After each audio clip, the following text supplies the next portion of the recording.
Here's the big challenge of life. You can have more than you've got because you can become more than you are. That's the challenge. And of course the other side of the coin reads, unless you change how you are, you'll always have what you got. I have found in my experience that income does not far exceed personal development. Now sometimes income takes a lucky jump, but sure enough, unless you grow out where it is, it'll usually come back where you are. Life has strange ways. If somebody hands you $1 million, best you become a millionaire quickly, so you get to keep the money. Otherwise, sure enough, it'll disappear. Somebody once said, if you took all the money in the world, divided it up equally among everybody, it would soon all be back in the same pockets. Incredible. Success is something you attract, not something you pursue. Success is looking for a good place to stay. So instead of going after it, you work on yourself. Personal development. See, the major question to ask on the job is not what are you getting. The major question to ask on the job is what are you becoming? See, the big question is not what am I getting paid here. The big question is what am I becoming here? Because true happiness is not contained in what you get. Happiness is contained in what you become. So that's our major subject for tonight, personal development. Of all the assignments Mr. Shoaff gave me at age 25, this was probably the most difficult. In fact, I'm still working on this one. I think it's an unending challenge to see what you can become. The next subject is called Basic Laws. And it's good to study the basics. And I call these basics primarily because they come from the Bible. Now, I'm not a theologian or a minister, and that'll be apparent. But Mr. Shoaff taught me that the Bible was a good textbook for ideas and stories and success equations, how to live the better life. I found out that was true. He also taught me that the Bible is as practical as it is spiritual, and I found out that's true. If you look at your bank account and your income and you're not happy, there are several places in the Bible to check to see what the heck's wrong so you can make the changes. And we're going to cover some of those tonight, called basics. Okay. The next subject is my favorite, setting goals. Mr. Shoaff taught me how to set goals. What a favor that was. One morning at breakfast, shortly after I met him, he said, Jim, let me see your current list of goals and let's go over them and talk about them. He said, maybe that's the best way I can help you get a better direction started. And I said, I don't have a list. He said, well, is it out in the car or home somewhere? I said, no, sir. I don't have a list anywhere. He said, well, young man, that's where we got to start. He said, I can tell you right now, if you don't have a list of your goals with you, he said, I can guess your bank balance within a few $100s.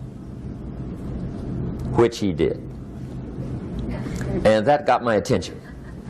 I said, you mean my bank balance would change if I had a list of goals? He said, drastically.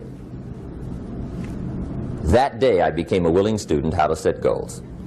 And sure enough, learning how to set goals changed my life. And I often wondered why no one had ever taught me how to set goals up until age 25. I went to high school, but if they offered it, I missed it. I went to college for a year, never heard it. I worked for Sears. Really. And to my knowledge, Sears never taught it. Right? How to set goals. So here I am, age 25, married, my family's starting, I've been to college, I'm working, and I still don't know how to set goals. But fortunately, when I was 25, I met the man who taught me how, and it revolutionized my whole life. Economically, socially, personally, it's incredible. So I want to share with you tonight what Mr. Shoaff shared with me, how to set goals. It can be a life changer. Okay. The next subject is the negative part of the seminar. Life is part negative, so we got to talk about the negative. And this subject is called diseases of attitude. Diseases of attitude. There's a lot of things that can wreck your chances to do well. We live in a rather dangerous world, so you got to be not only wise, you got to be careful. Now, attitude diseases are just as bad as physical diseases, right? High blood pressure, heart trouble. I mean, a lot of things will ace your chances to do well. So you've got to be careful. And attitude diseases are deadly. I mean, they'll destroy all the good things you start. Okay? So we'll go through those attitude diseases, how to spot them, how to look for them, what they are, and the cure. And I'm a pro on these because I've had them all, so I can give you excellent advice on these. Now, the last subject we're going to consider tonight is called the day that turns your life around. The day that turns your life around. And under this subject, we're going to talk about the emotions that can change your life. Human beings are emotional creatures, and emotions are powerful for life change.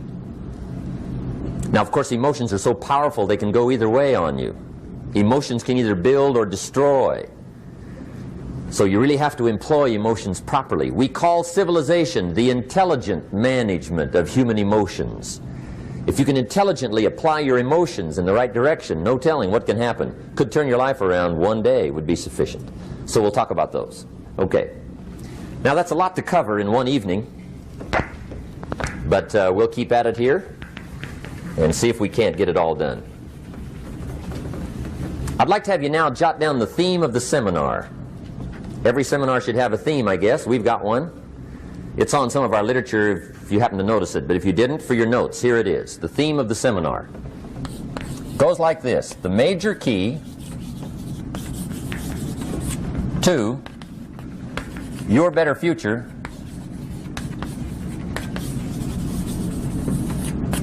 is you. That's the theme of our seminar tonight. The major key to your better future is you. And I'd like to have you underline two words just to give it some added punch. Underline the word major and the word you, so that it reads, the major key to your better future is you. Now, my first suggestion is transfer this to a card or something where you can put it up, where you can see it every day. Preferably put it up where you can see it at the beginning of the day, before you go off to put the day together. This is a good phrase just to glance at, to keep in mind as you're putting the day together.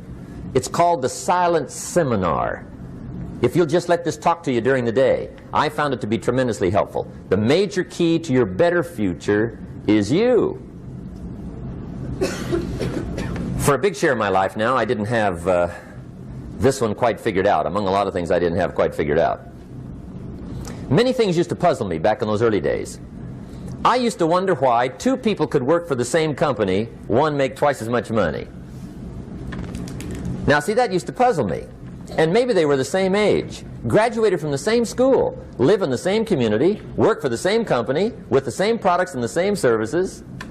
They've got the same traffic, the same problems, and one makes $1,000 a month, the other one makes $2,000 a month.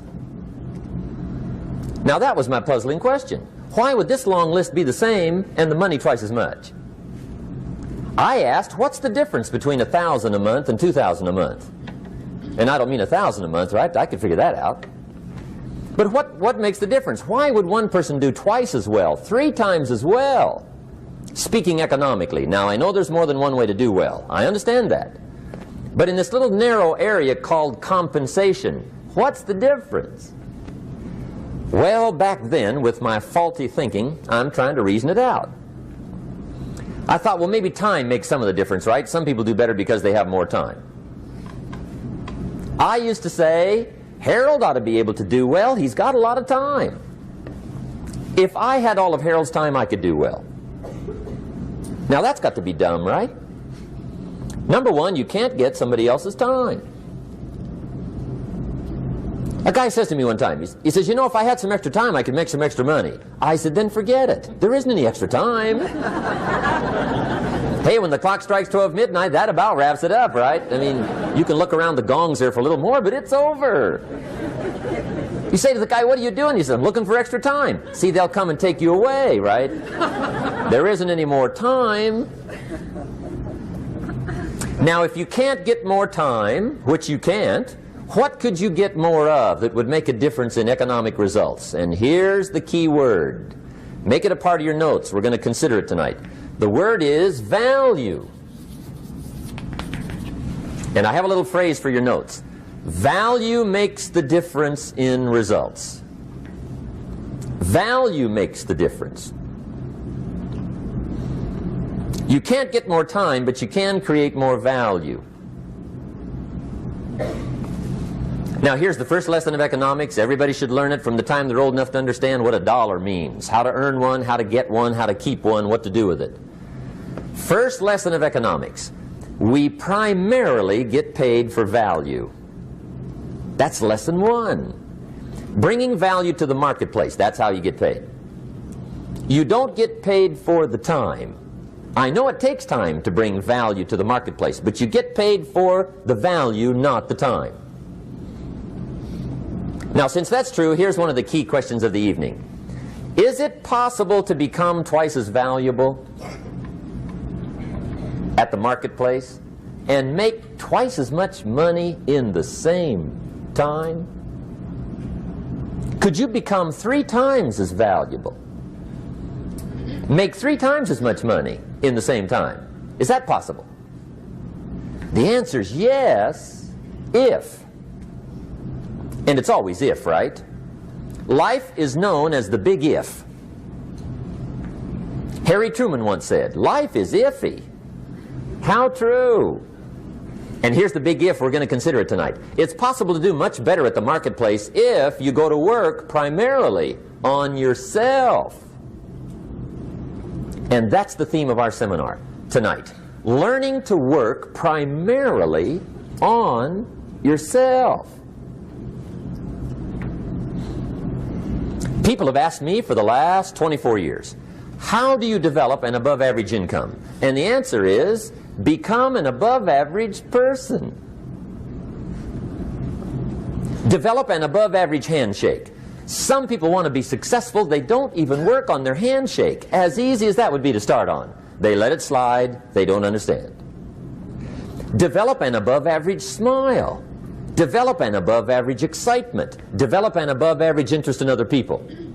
Develop an above average intensity to win. See, that'll change everything. Probably one of the most frustrating experiences in life is looking for an above average job with above average pay without becoming an above average person. It's called frustration.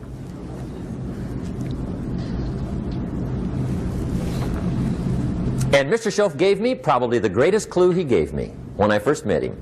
He said, Jim, if you want to be wealthy and happy the rest of your life, just learn this lesson well.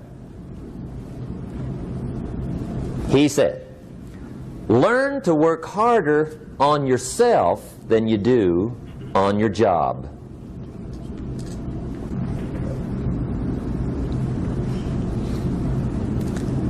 Then Mr. Shoaff gave me probably one of the most important clues among so many things he taught me, but this was in those early days.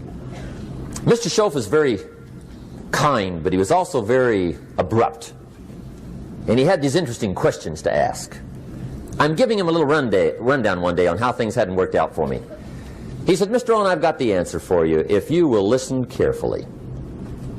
And listen carefully I did that day and for the next 5 years. If somebody's wealthy and happy, you gotta listen. He said, Jim, I've only known you a short time. But he said, it's already my honest opinion that for things to change for you, you've got to change. That wasn't quite the answer I was looking for. But that's the answer he gave me, and I pass it along to you on this warm summer evening in Anaheim, California, 1981. For things to change for you, you've got to change. Otherwise, it isn't going to change. Before I met Mr. Shoaff, I used to say, I sure hope things will change. Right? That seemed to be my only hope. If it isn't going to change, I'm in serious trouble. And then I discovered it isn't going to change, so I'm in serious trouble.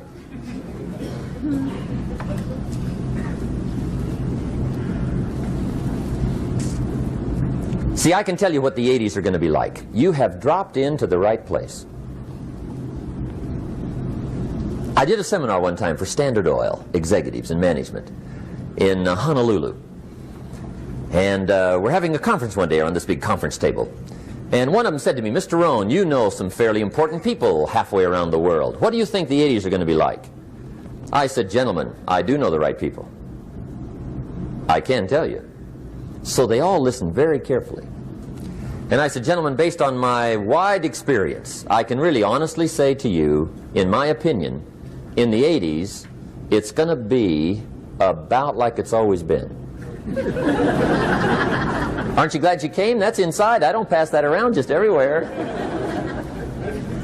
Now, of course, I said that to make a point, but I also said it because it's accurate. It's going to be about like it's always been. It isn't going to change. The tide comes in and then what? It goes out. For 6,500 years that we know of, recorded history, and probably long before that. So it is not going to change. It gets light and then what? It turns dark. 6,500 years. See, it's not likely to change. And we're not to be startled by that. And if the sun goes down, the guy says, what's happened, what's happened? It means he hasn't been here long, I guess, right? It always goes down about this time. The guy says, well, I don't like that arrangement. Well, you got to talk to somebody besides me, right? It gets light, then it turns dark. In rotation, the next season after fall is what? Winter. Pray tell, how often does winter follow fall? Every year regularly for the last 6,500 that we know of. See, it is not going to change. Now, some winters are long, and some are short, and some are hard, and some are easy, but they always come right after falls. It isn't going to change. Sometimes you can figure it out, sometimes there's no way to figure it out. Sometimes it goes well, sometimes it gets in a knot. Sometimes it sails along, sometimes it gets in reverse. See, that's not going to change. The last 6,000 years reads like this: opportunity mixed with difficulty. That's how it reads. It isn't going to change. The man says, well, if it isn't going to change, how will my life ever change? Answer, when you change. And whether I'm talking to high school kids or business executives, my message is always the same. And it goes like this: the only way it gets better for you is when you get better.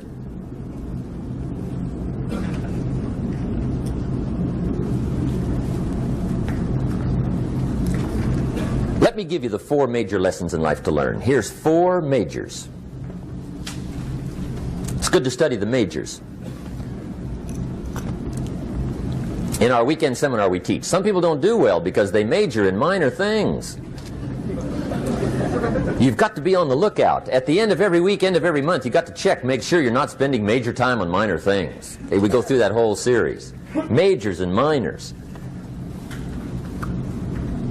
Now, let me give you 2 phrases before we get to the 4 majors. This will set it up and you'll see where I'm going. 2 key phrases for your notes. Here's the first one. Life and business is like the changing seasons. That's the first phrase. Life and business is like the changing seasons. One of the best ways to describe life, it's like the seasons. Frank Sinatra sings, life is like the seasons. Now here's the second phrase. Very important.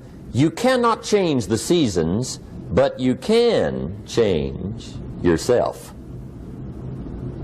You can't change the seasons, but you can change yourself.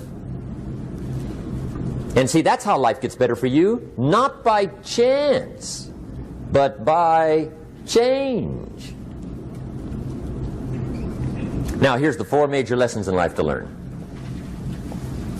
I've got my first book finished, came out a couple of weeks ago. This is in it, the 4 major lessons in life to learn. Here they are. Number 1, learn how to handle the winters. That's lesson 1. They come right after falls, with regularity. Some are long, and some are short, and some are hard, and some are easy, but they keep coming. You must learn to handle the nights. They come right after days. You must learn to handle difficulty. It comes right after opportunity. You must learn to handle recessions. They always follow progressions. For the last 6,000. See, it isn't going to change. The lesson you must learn is how to handle it. And there's all kinds of winters, right? The winter when you can't figure it out. The winter when it all goes smash. The winter when it turns belly up. The winter when it won't work, when you've run out of money and you've got a broken heart. See, those are winter times. There's all kinds. Economic winters, social winters, personal winters. When your heart is smashed in 1,000 pieces and the nights are unusually long, your prayers seem to go no higher than your head. It's wintertime. Barbra Streisand sings, "It used to be so natural to talk about forever, but used to be's don't count anymore. They just lay on the floor till we sweep them away. You don't sing me love songs, and you don't say you need me, and you don't bring me flowers anymore." A song of winter. But see, the disappointments come. Those are normal. That's part of life. But the question is, how do you handle it? How do you handle the coming winters and the disappointments and the downtimes? Well, you can't get rid of January by tearing it off the calendar. But here's what you can do. You can get stronger, you can get wiser, and you can get better. The winters won't change, but you can. And that's how life changes for you. See, before I understood, when it was winter, I used to wish it was summer. I didn't understand. When it was hard, I used to wish it was easy. I didn't know. And then Mr. Shoaff gave me a part of his very unique philosophy when he said, "Don't wish it was easier, wish you were better." See, that triggered my whole life change. Don't wish for less problems. Wish for more skills. Don't wish for less challenge. Wish for more wisdom. That's the key. So that's lesson one. Learn how to handle the winters. Here's lesson two. Learn how to take advantage of the spring. That's the second one. Spring is called opportunity. And spring follows winter. What a great place for it. If you were going to put it somewhere, that'd be the place to put it, right after winter.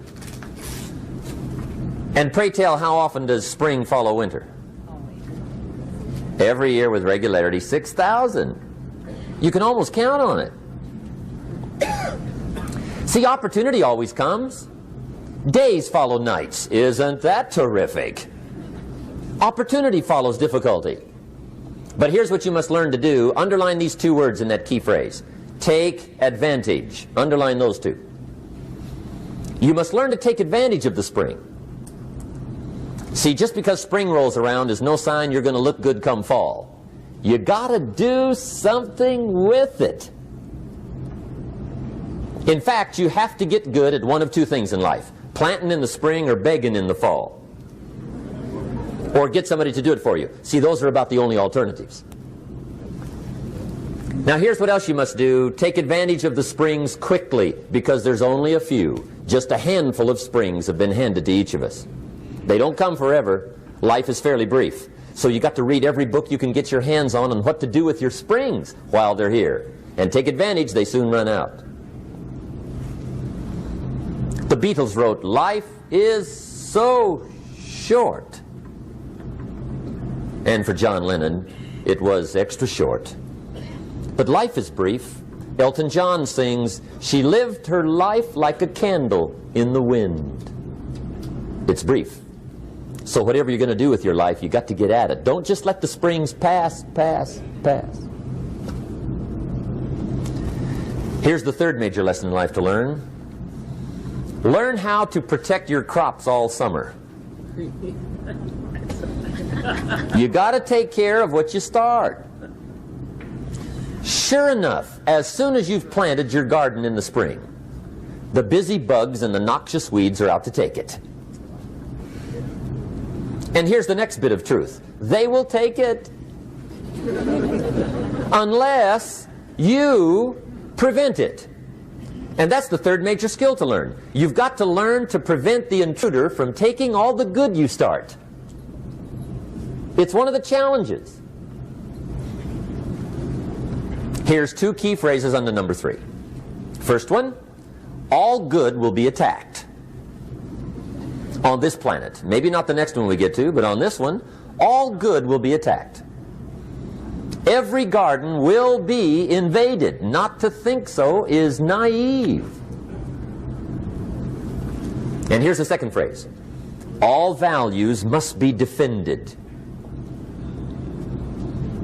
Political values, social values, community values, family values, marriage values, friendship values, business values. Every garden must be tended all summer. Third major lesson. Now here's number 4. Fourth major lesson in life to learn. Learn how to reap in the fall without complaint. Learn to reap come harvest time without complaint. Take full responsibility for what happens to you. It's one of the highest forms of human maturity, accepting full responsibility.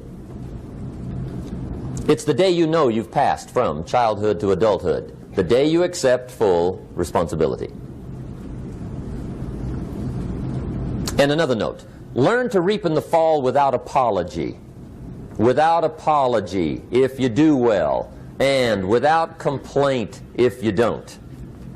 That's maturity. I used to have that long list of reasons why I wasn't doing well. To explain. You got to explain, right? Otherwise you're going to look bad. I used to have this funny list called Reasons for Not Looking Good.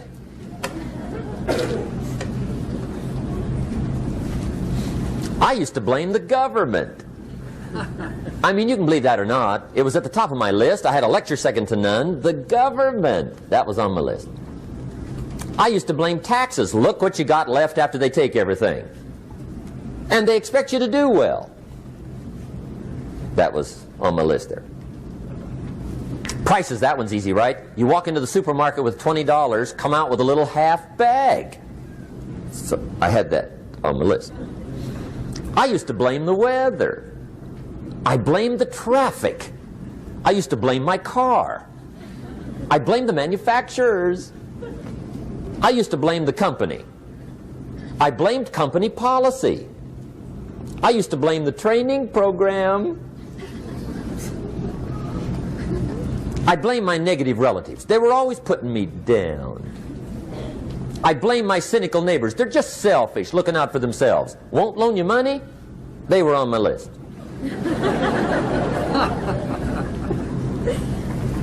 I used to blame the economy.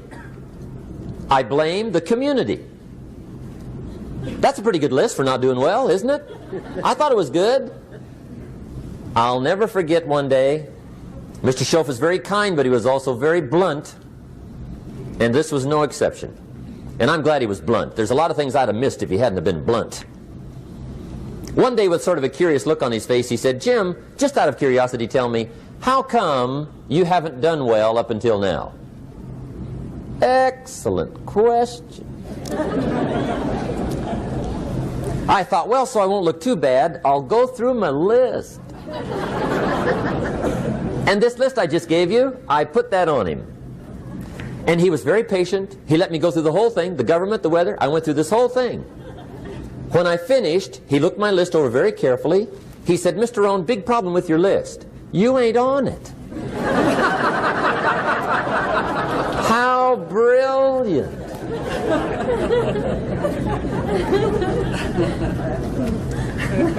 When I went to work for him a few months later, I learned very quickly to tear up my list, reasons for not doing well, and I threw it away. And I got me a fresh piece of paper. And I put one word on it. Me. There's a Black Heritage spiritual that says, "It's not my mother nor my father, nor my brother nor my sister, but it's me, O Lord, standing in the need of prayer." See, I used to blame everything outside. And then let me give you a little philosophy that helped turn my life around. For your notes, here it is. It's not what happens that determines the quality or the quantity of your life. It's not what happens. And the reason is because what happens happens to about everybody. No different. The sun went down on all of us last night. A common event, a happening. And I found out that the same things can happen to two different people. One gets rich and one stays poor. Why is that? It's because it's not what happens, but rather it's what you do that changes everything. So that's a key phrase. It's not what happens, it's what you do. What happens is about the same. You might put that in parentheses here. Same. What people do, that's what's different. Anything can happen, right? Everything can happen. I've heard all the stories. I've been one of the stories. Hey, we could all tell stories all night long, right? Happenings. Anything can happen. Have you heard of Murphy's Laws? Anybody here heard of Murphy's Laws? Okay, most of you have. Murph had these laws. One of them was, if anything can go wrong, it will. That's one of Murphy's Laws. He was not one of the great positive speakers of the day. But anyway, it's still true though, right? Anything can go wrong, everything can go wrong. For sure. I've fallen out of the sky so many times. Once to the tune of a couple of million. Devastating. Took me a while to survive that one. Now, it wasn't all that much, but it was all I had. Right? I mean, that's when it's much, right? When it's all you got. If you got 3, 2 go, you got 1 left, you ain't looking that bad. But when it all goes. Has anybody been there when it all went? Anybody? Come on, the rest of you liars. Go ahead. Hey, we've all been there, right? When it all went. Of course, it used to be a long time ago, right? When you ran out of money, got to 0, you were all through. Heck, now you can whistle right on by 0, right? I mean, they will bury you. That's what they will do.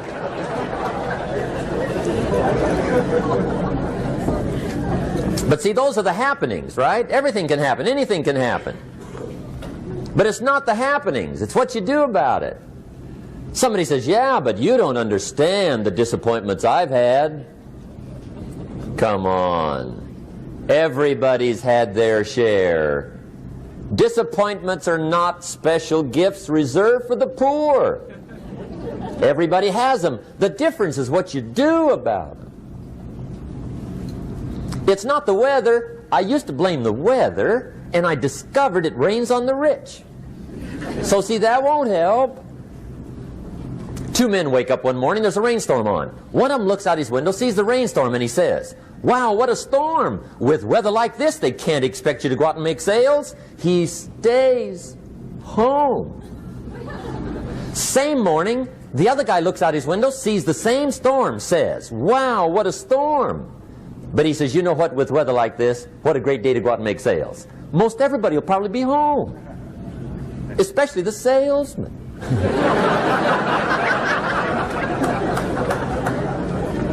See, that's the difference in how your life works out. It's not what happens, it's what you do. So here's one of the key questions of the evening. Starting tomorrow, what are you going to do that'll make a change in your life's direction? Good question. What are you going to do starting tomorrow that'll make a difference? Now see, if you don't do something starting tomorrow that'll make a difference, guess what? It's gonna be the same. And see, that way you can guess what the next 5 years are going to be like. Look at the last 5. Because the next 5 are going to be like the last 5 unless you, major key, tomorrow, change it all. Or change a little, or change something, or don't change. It's choice time. You can do whatever you want. But it's nice to know any day you wish you can change your whole life. What can you do starting tomorrow that'll make a difference? Good question. What can you do with economic chaos, massive disappointment? What can you do with a broken heart? What can you do when it won't work? Good question.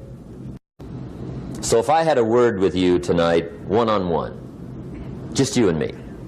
I think my personal advice to you would be, this year, 1981, reach down inside of you and come up with some more of those remarkable human gifts. They're there, waiting to be utilized. And then change anything for you you want to change.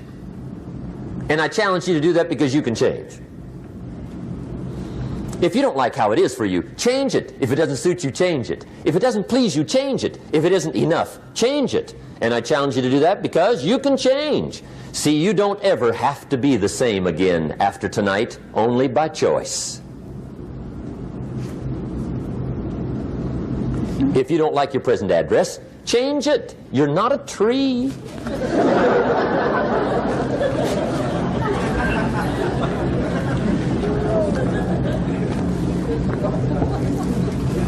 Now, let me give you 3 steps to personal development. Let's get down to the nitty-gritty.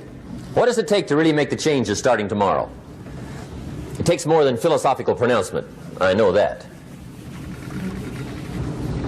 It also takes more than enthusiasm. I know we're hearing a lot about enthusiasm these days, but see, that just won't do the job. We're still hearing the old cliches of the 30s, right? To be enthusiastic, you must act enthusiastic. But see, that's not going to help. After you have leaped about, there are some things you got to do, or it isn't going to change. See, you can get all excited about lifting 200 pounds till you get to the gym. And then you need a new excitement. And the new excitement is called discipline. Major step to human progress. Discipline. If there's one thing to get excited over, that's it. Get excited over your ability to make yourself do the necessary things. What could you make yourself do starting tomorrow that would change it all? No! Tell him. Now, see, that's exciting. On any given day, you can massively change the direction of your life. Murder is a clear example that any one person on any given day can forever alter the course of their life. It just happens to be a negative act. But just as sure as you can commit a negative act, you can also commit a positive act and forever alter your life, whenever you wish. Now that's exciting. And whatever that act might be that changes your life. The guy finally takes a shotgun to his car and blows out every window, destroys every tire, puts 100 rounds in this shabby old thing. And he says, I have driven this embarrassing thing for the last time. And not only will I never drive it again, nobody else will ever drive it again. And he lets that shuddering thing stand there for a while as a monument to the day he said, today my life changes. Now who can do that? Anybody. When can you do it? Whatever day you pick.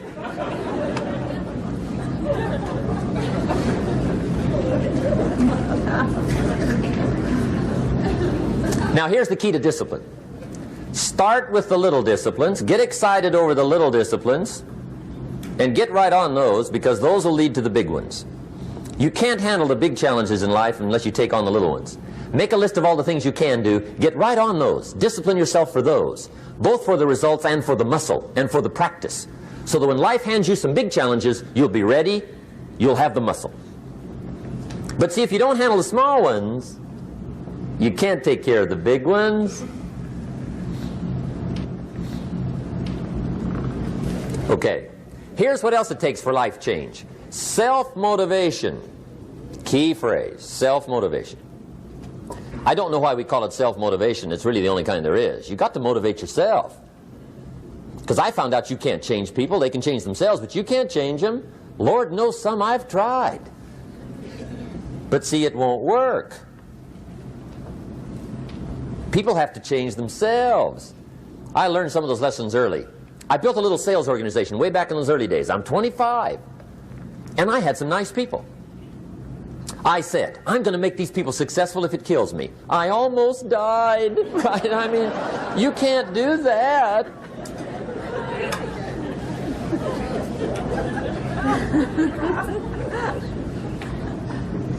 See, I've discovered this. Good people are not trained, they're found. You find good people. You don't make them good, you find them good. Training really is for the purpose of finding good people. You don't need much instruction for a good person. Too much training probably means you got the wrong people.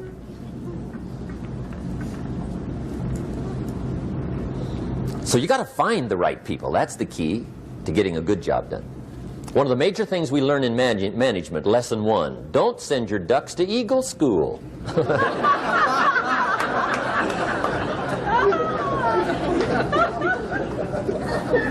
Because it won't help. I mean, I'm telling you, it won't help, no matter how good your school is.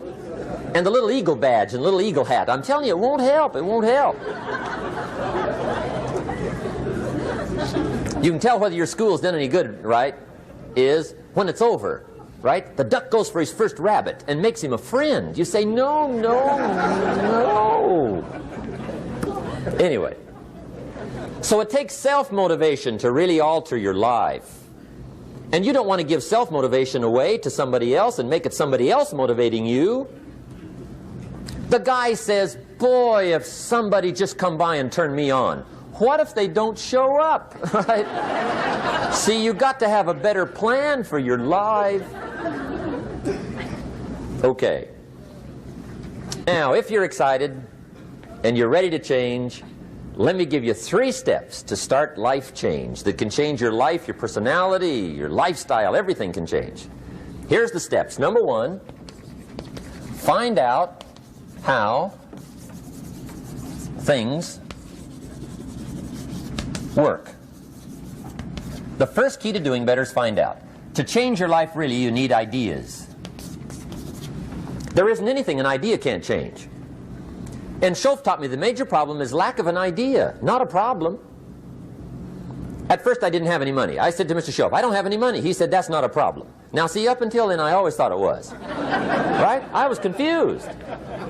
He said, no, no, the problem is lack of an idea on how to create money and wealth. It isn't lack of money, it's lack of ideas. So if you get the ideas, see, you can change anything. Now to get ideas, you need a constant study of finding out. Now Shoaff also said, when you find out something that works, put the information in your journal. Don't use your head for a filing cabinet. Put it in your journal so that you can do the next best thing. Repetition, repetition, repetition. Go over it. And if you repeat it, go over it, sure enough, someday, some mysterious day, the idea takes root, starts to grow, and shows up in your bank account, and your dress, and your personality, and your lifestyle. But capture the ideas in your journal. Find out how things work. Shoaff gave me this word for my life change. He said, study. Great word. If you wish to be successful, study success.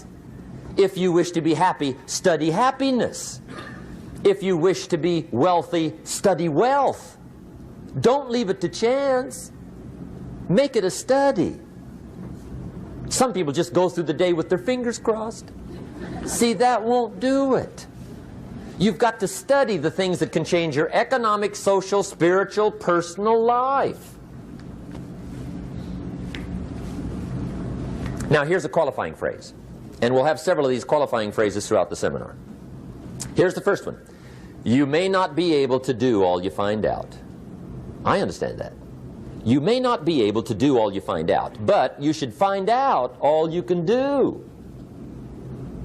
See, you don't want to wind up at the end of your life and discover that you've lived only 1/10 of it. And the other 9/10 went down the drain. Not for lack of opportunity, for lack of information. So that's number 1, find out how things work. Now here's the best human virtue for finding out, curiosity. Make a note of that. Curiosity. Be curious. You might add a word to it that'll help. Childish curiosity.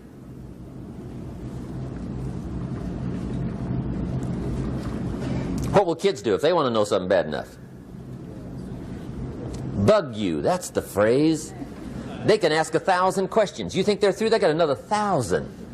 They'll drive you to the brink. It's a virtue. when you got to know. Be like a child. In fact, Jesus, the master teacher, said, unless you can become like little children, you might as well forget it. You don't have a prayer. Excellent advice. You got to be like children. 4 ways, in my opinion, to be like a child. Number 1 is curiosity. Number 2 is excitement.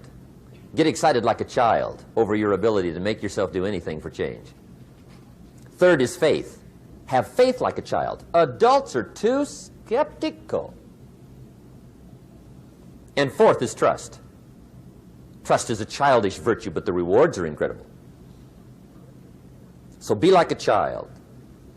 Now, if you're curious, let me give you 3 ways to find out how to change anything.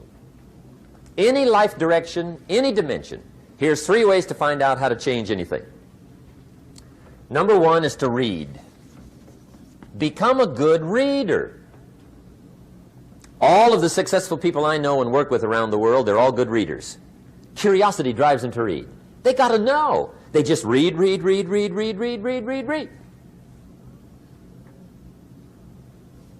Become a good reader. Now, that's my opinion. Listen to the other lecturers and listen to me and make up your own mind. Don't be a follower. Be a student. Okay? I say, really, for life change, you got to read. One way to learn is from your own experiences, but another way to learn is from other people's experiences. See, one book might save you 5 years if you read it. Did you know there's books on how to be stronger, more decisive, be a speaker, be a leader, have a better effect on other people, develop your personality? Did you know there's books on that? And people don't read them? How would you explain that? And they can read. Did you know that hundreds of successful people have written their stories in books and they wrote down how they did it and people don't read it? How would you explain that? The guy's busy, I guess. You know, you get tied up. The guy says, well, yeah, you work where I work. By the time you struggle home, it's late. You got to eat a bite of supper, watch a little TV, get to bed. You can't sit up half the night reading. And the guy's behind on his car payment. Good worker, hard worker, sincere. But you got to be better than sincere and work hard. Otherwise, at the end of your life, you'll wind up cold, stony broke. You got to be better than a good worker. You got to be a good reader. The whole world is governed by laws. The universe, in fact. Laws. We call it the law of electricity. We call it the law of gravity. There's mathematical laws. There's physical laws. Speed and velocity laws. Agricultural laws. There's all kinds of laws. Now that we find ourselves on the spinning planet, you just have to learn what I call the setup.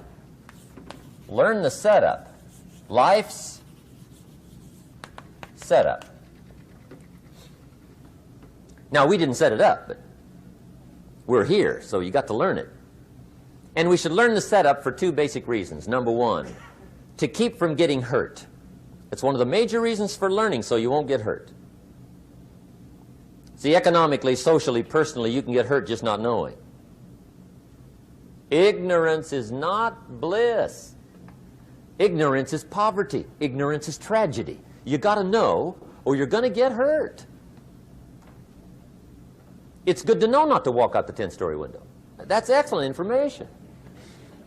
Now, what if a guy didn't know and he walks out? Now he's dead at the bottom. Somebody says, well, the poor guy didn't know. You got to know, or you're going to get hurt. Okay.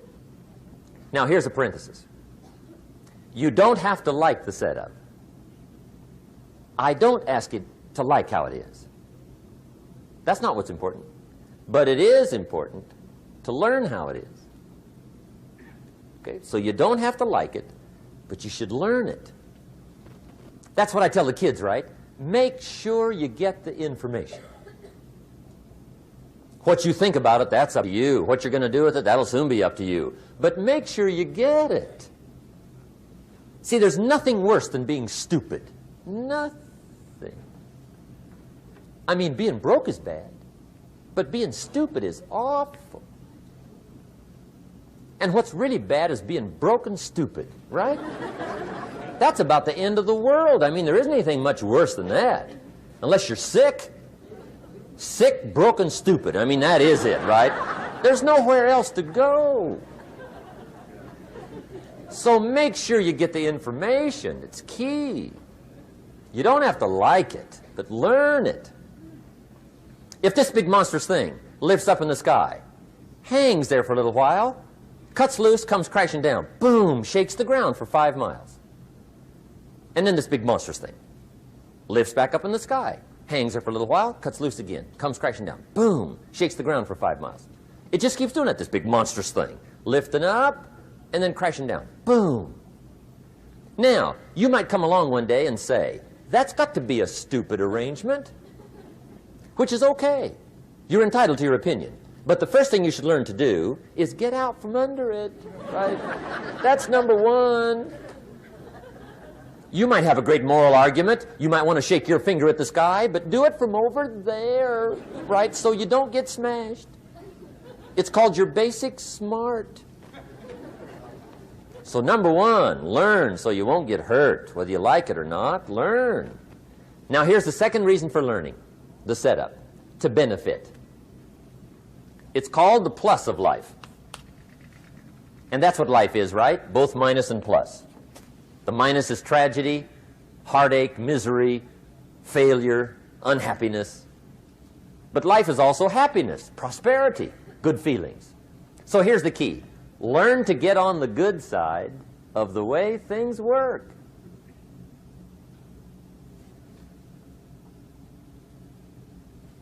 Now, here's 2 of the basic laws, and we'll take our break. Shoaff taught me these.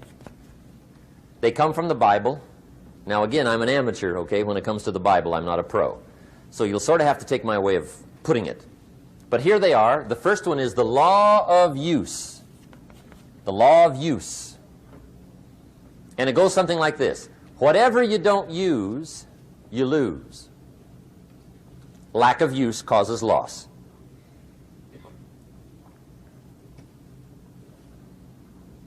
On this planet, maybe not the next one, but on this one, if you tie your arm to your body, leave it there long enough, you'll never use it again. It's over for the arm. Now, it may not be over, but it's over for the arm. The only way to keep the use of this arm is what? Keep using it. If you quit, you lose automatically. They don't bring it up for a vote. You lose automatically when you quit. Now, the same thing that goes for your arm goes for your brain, mentality. The same thing goes for all the human virtues. Ambition, unused, declines. Strong feelings, unused, diminish. It doesn't grow, it diminishes. Faith, unused, decreases. It's a law. Vitality unused diminishes. Energy unused decreases. The guy says, well, I'm going to save up my energy. You can't do that. That's like trying to save today, put it on the end of the year. See, you can't do that. They'll come take you away. If you don't use today, what? It's lost. The guy says, well, I'll work twice as hard tomorrow to make up for it. See, that's foolish. You could have done that anyway. Today unused is lost. A talent unused is lost. An ability unused is lost. So here's one of the key expressions of the evening. Take a new inventory of yourself. Starting tomorrow, new project. Take a new inventory. And make sure that all of your talent and ability and mentality and ingenuity and vitality and strong feelings, faith, courage, make sure that all you've got's being used. Otherwise, you lose.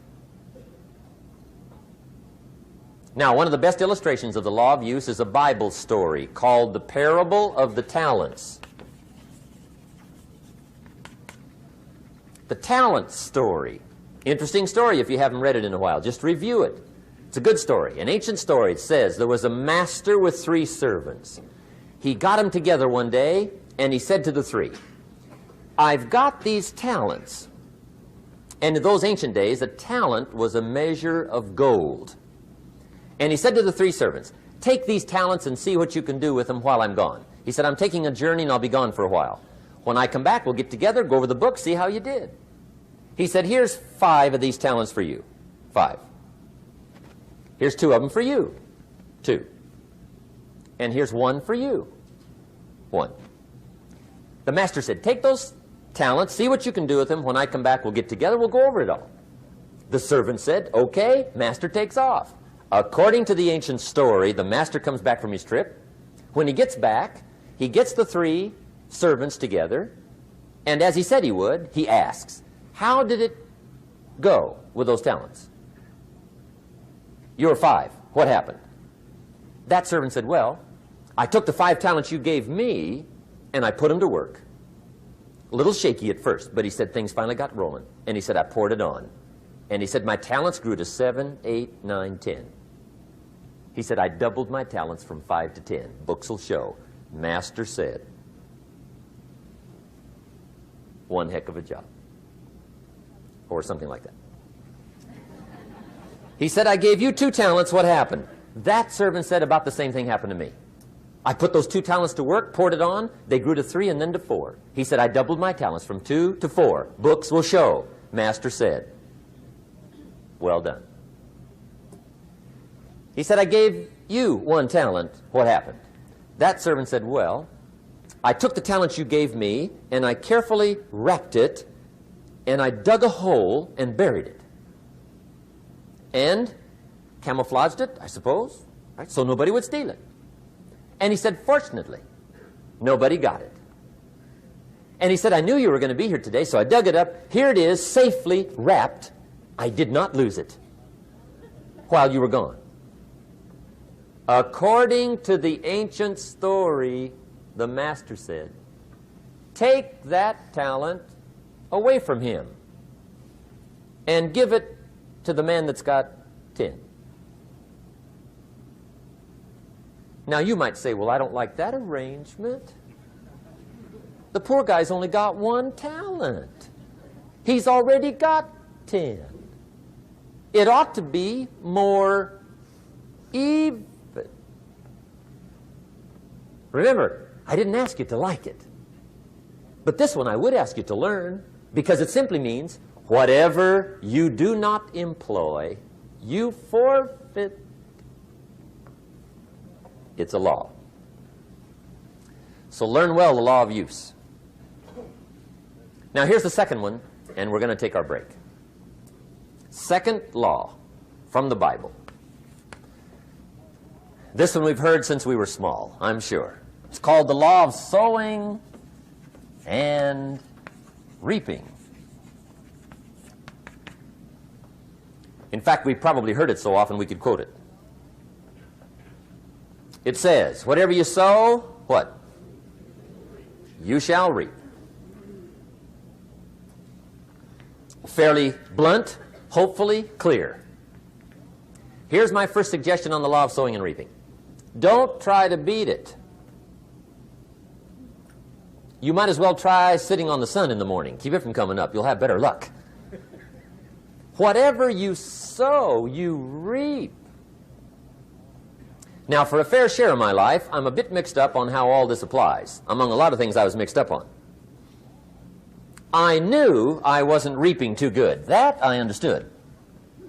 My problem was I was confused about what was causing it. Remember me with the funny list? I thought those are the reasons why it isn't working out well.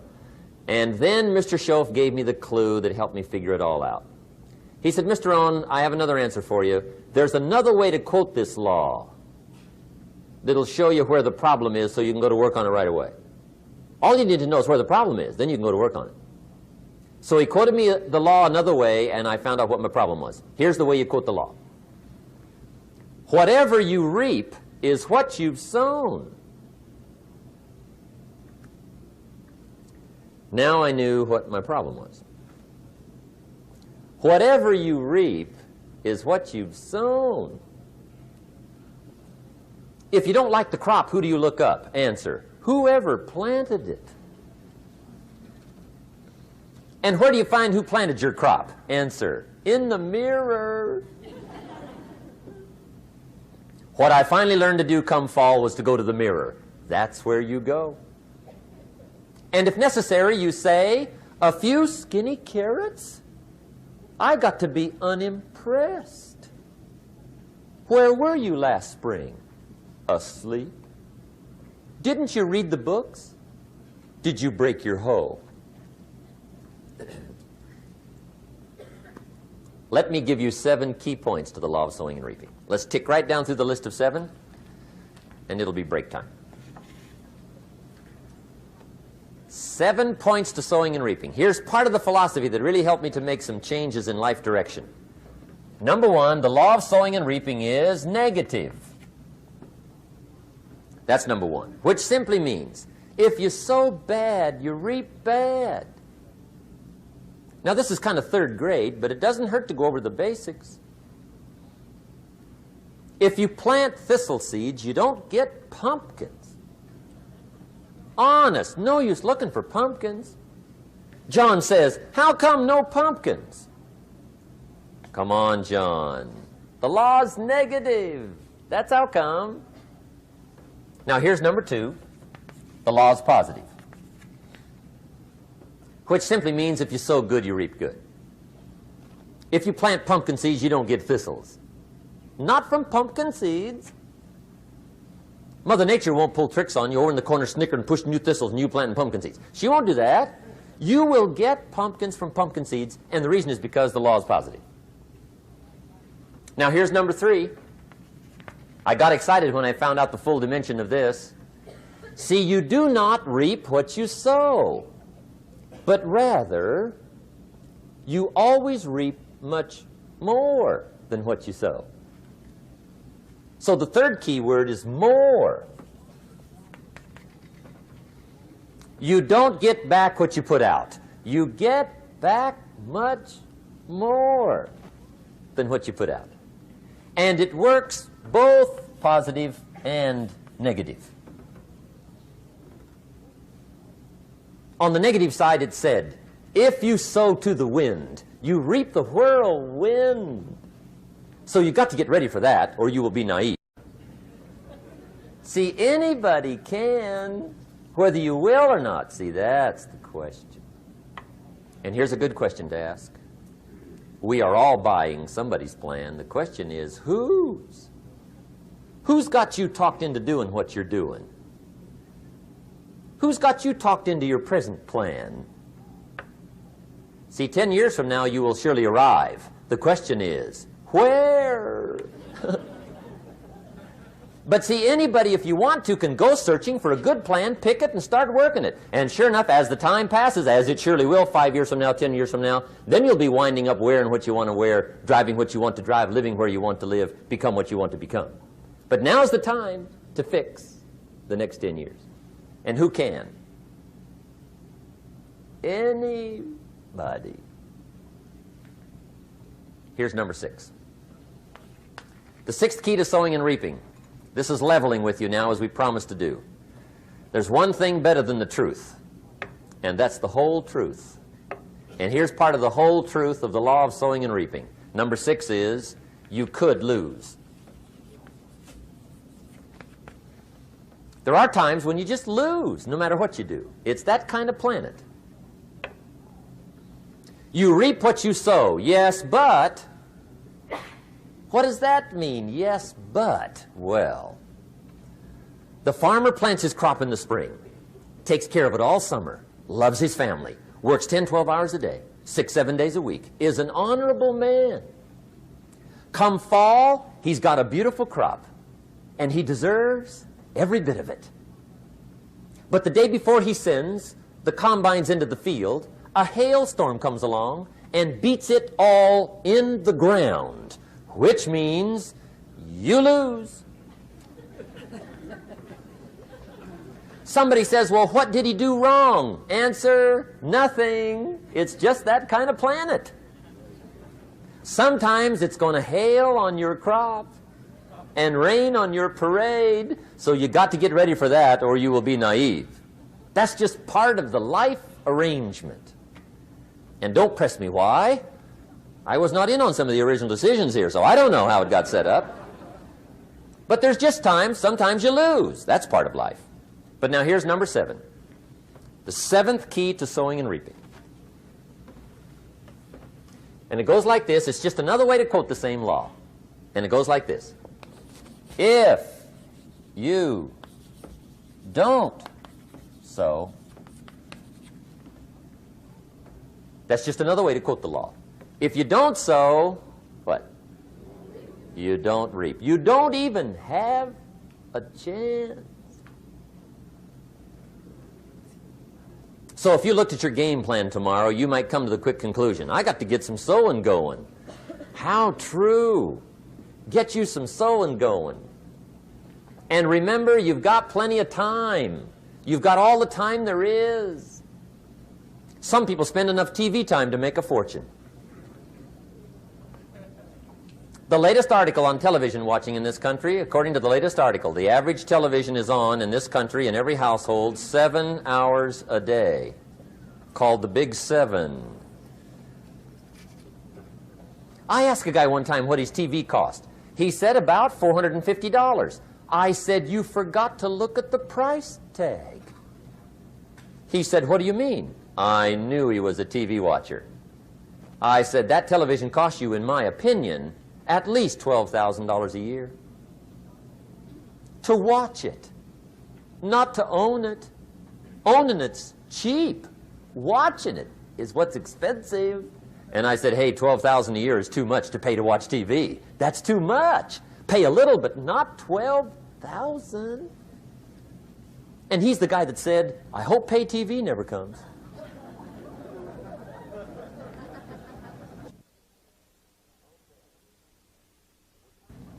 Okay. We're trying to cover an awful lot tonight. I realize that.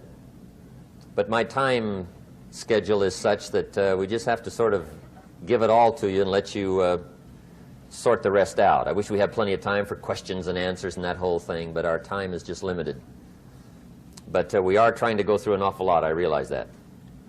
But looks like everybody's getting it. This is about the note-takingest crowd I've seen in a long time. Incredible. Does anybody have 5 pages yet? Anybody? Oh, fantastic. Incredible. Okay. Maybe you heard the story about the preacher down in Texas, southern part of the country. He was an evangelist back in the horse and buggy days. And he was very good at being an evangelist, and a lot of people used to come and hear him preach. And one day he put up his tent in one of these Texas towns and expected a big crowd as usual, come and hear him preach. And he got there, first night of the tent revival, walked in. 7:30, time to start. And to his surprise, the tent was empty.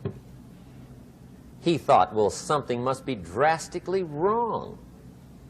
So he waited till 7:45, nobody showed up. 8 o'clock, zip. Finally, 8:15. One lone cowboy wandered up on his horse, tied his horse up outside, came in, sat down on the front bench, right, waiting for something to happen. The preacher thought, well, at least I better go down and talk to the cowboy. So he walks down, talks to the cowboy, and he says, cowboy, I'm the preacher. And he said, I don't know what to tell you. Something's gone wrong. He said, this tent was supposed to be full of people.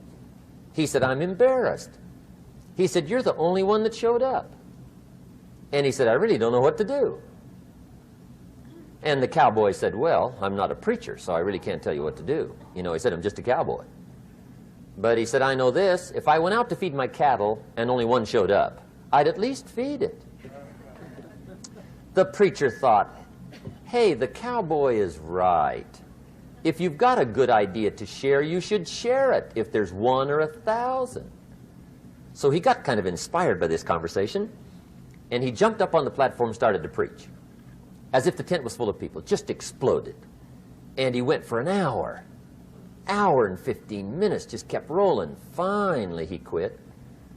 And when he finished, he came down off the platform, talked to the cowboy again. Says, well, cowboy, what did you think of my sermon? And the cowboy said, well, I'm not a preacher, so I really can't tell. You know, he said, I'm just a cowboy. But he said, I know this. If I went out to feed my cattle and only one showed up, I'd feed it, but I wouldn't dump the whole load on it.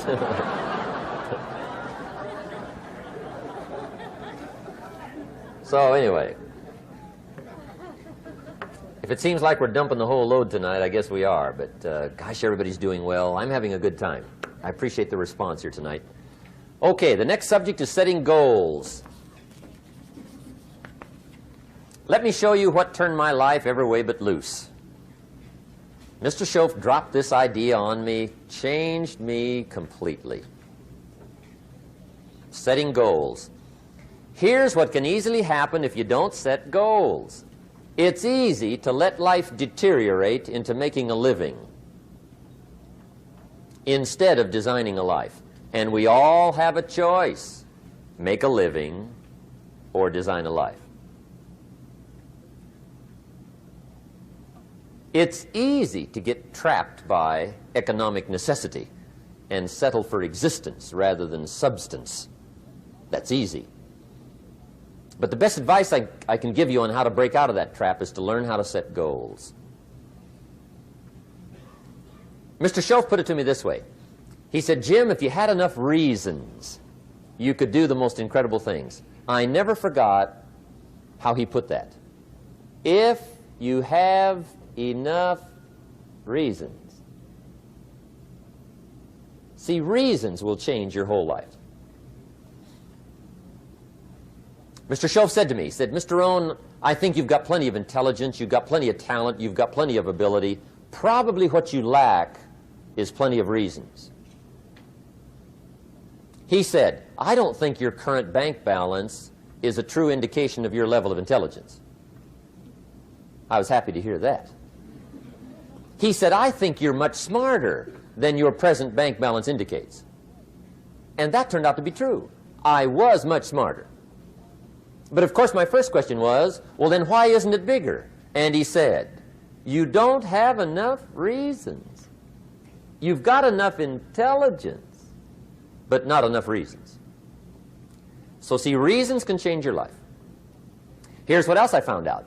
Reasons come first, answers come second. You don't get the answers to do well till you get the reasons.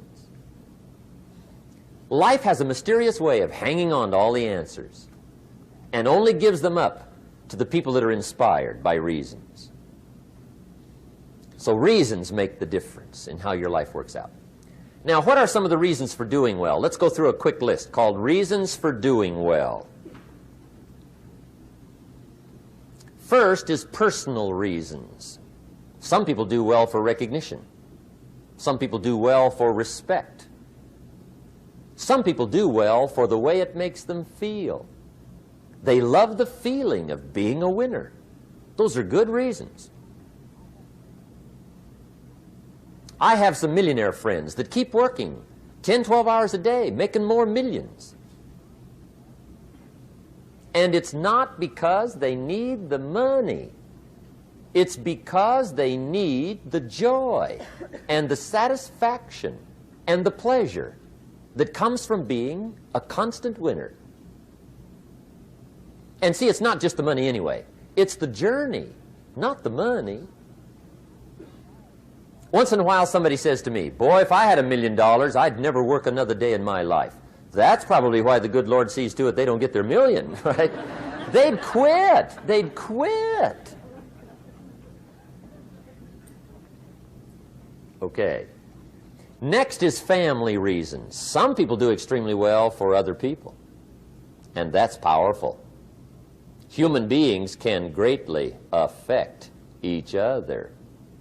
Sometimes we will do things for somebody else we will not do for ourselves. We're made that way. I met a man one time who said, Mr. Rohn, to do all the things I want to do with my family around the world, he said, I got to have at least $250,000 a year.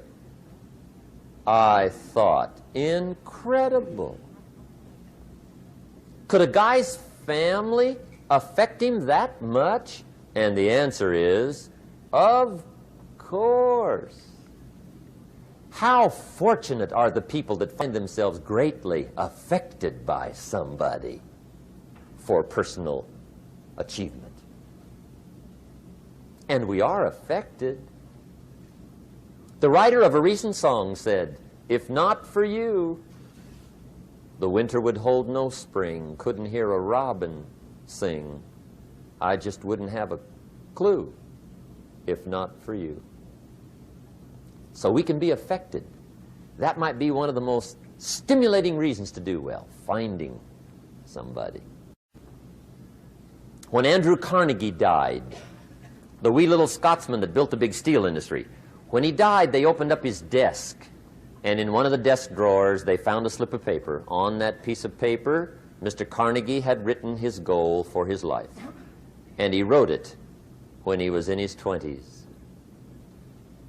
And on that piece of paper, it said, "I'm going to spend the first half of my life accumulating money. I'm going to spend the last half of my life giving it all away." What a goal. He got so inspired by that goal that the first half of his life, he accumulated $450 million. And the last half of his life, he gave it all away. Good question tonight. What's got you turned on?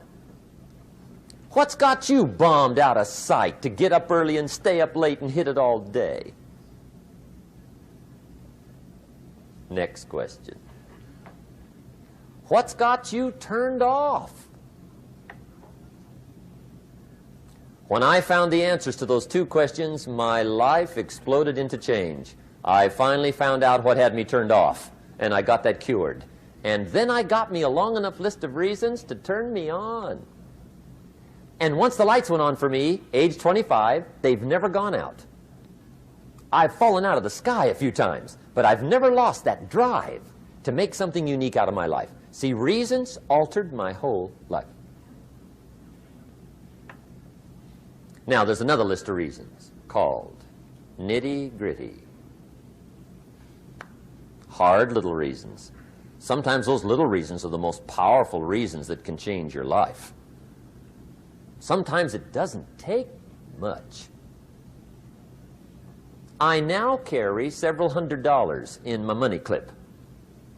It's only a few $100s, but it was one of those reasons turned my life around. Just before I met Mr. Shoaff, I heard a knock at the door. I go to the door, and there's a little girl standing there about this tall selling Girl Scout cookies. And she gave me one of the finest sales presentations I've ever heard. Special deal, several flavors, this whole package of stuff, $2. And with a big smile, she very politely asked me to buy. And I wanted to. Big problem. I'm broke. I don't have $2. And to this day, I can remember the pain and the embarrassment. I'm a father. I'm a husband. I've been to college. I'm working. I'm 25. I don't have $2. And I didn't want to tell her that for some reason. So I did what I thought was next best. I lied to her. I said, "Hey, look, I've already bought lots of Girl Scout cookies. I've still got plenty stacked in the house," which was not true. But it seemed to get me off the hook for the moment. She said, "Well, gosh, that's wonderful. Thank you very much." And she went away. When she left, I closed the door, and that was the day I said to myself, I don't want to live like this anymore. I've had it with lying, and I've had it with being broke. I'm never going to let this happen to me ever again. I promised that day I would work as hard as possible and would always carry plenty. It took me a little while, but now I do. It was one of those reasons. And I guess I carry plenty for two reasons. One is the way it makes me feel, but also in case I bump into another Girl Scout selling cookies. Right? I'm ready.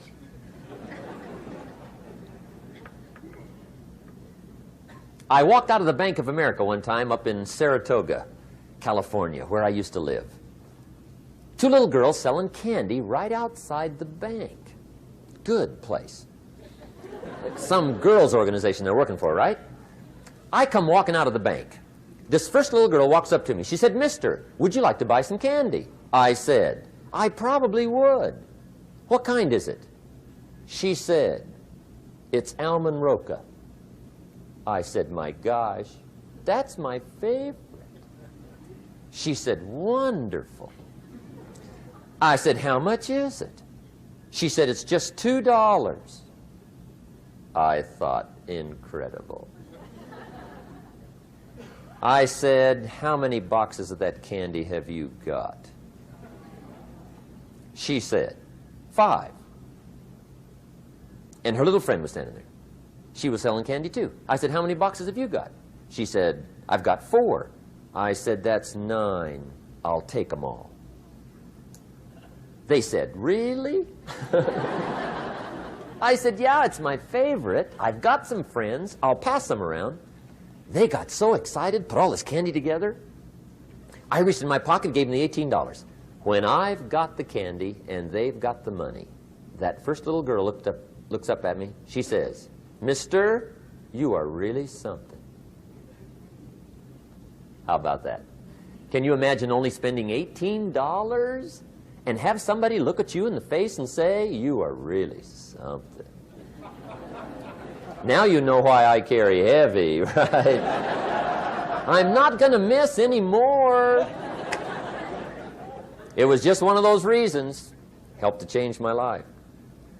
One of my nitty-gritty reasons was budget finance. Budget finance used to grind my soul. Way back in those early days, I had fallen for one of those consolidation loans, where you take all your little hard-to-pay bills, put them into one big impossible-to-pay bill, right?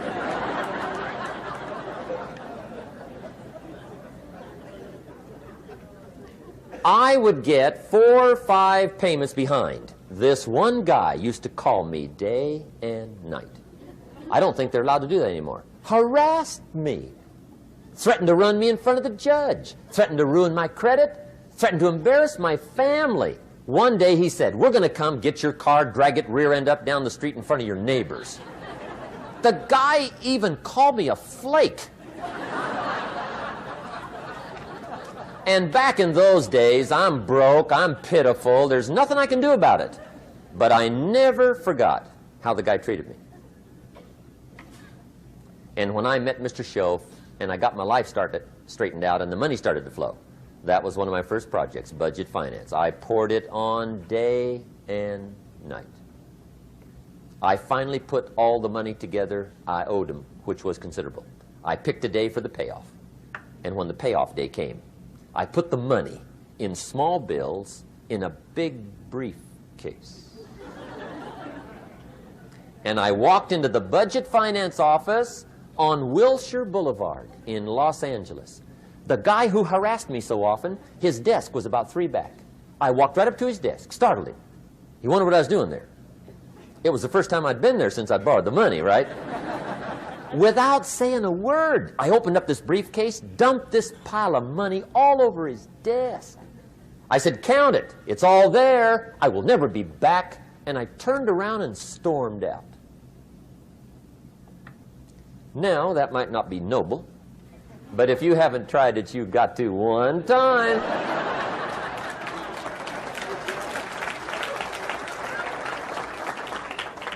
It can be the day that turns your life around. All you need is a reason that turns you on. One of my dear friends, Robert Depew, Bobby used to be a school teacher in Lindsay, olive capital of the world. Bobby taught school several years, got a little weary teaching school. One day decided he wanted to get into sales. So without telling anybody, he just up and quit his job teaching school and jumped into sales. When he did, His brother made fun of him, laughed at him, put him down, said Robert's lost his mind. Had a good job teaching school. Now he thinks he's a salesman. He's going to go down the drain, lose everything. Just put him down something fierce. Bobby said, the way my brother acted when I got into sales, he said, that made me so mad. I decided to get rich. And my question for you tonight is it possible to get that mad? Of course. Wealth is not a matter of intelligence. It's a matter of inspiration. Today, Robert happens to be one of my millionaire friends. Bobby's rich.